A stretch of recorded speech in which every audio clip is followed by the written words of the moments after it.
আমি ভালো নাই, ভালো থাকতে চাইলেও ভালো থাকতে পারি না। তার আগে আপনারা এই ভিডিওটা দেখেন।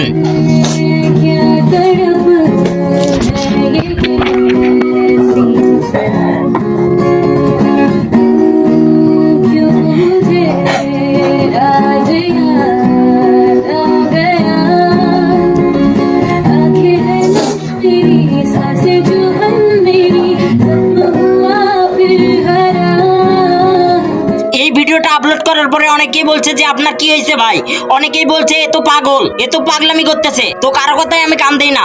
আমি তো আমার কষ্টটা বুঝি, আমি তো আমার কষ্টটা অনুভব করি। আমার কষ্ট একমাত্র আমিই বুঝি। মাঝে মধ্যে মনে হয় আমার ভিতরে কি জানি আমি কি জানি মিস করি। তারপরেও এই অবুঝ মন শুধু তার কথাই ভাবে, তার কথাই চিন্তা করে, তার কথা চিন্তা করতে করতে হয়ে যায় আমি ক্লান্ত। তারপরে আজ পর্যন্ত আমার হাল এই পর্যন্ত। তার কথা বলতে গেলে ফুরাবে না কথা। ভালো আছি আমি তোমাকে ছাড়া, দেখতেছই তো, তোমাকে ছাড়া আমি অনেক ভালো আছি, অনেক।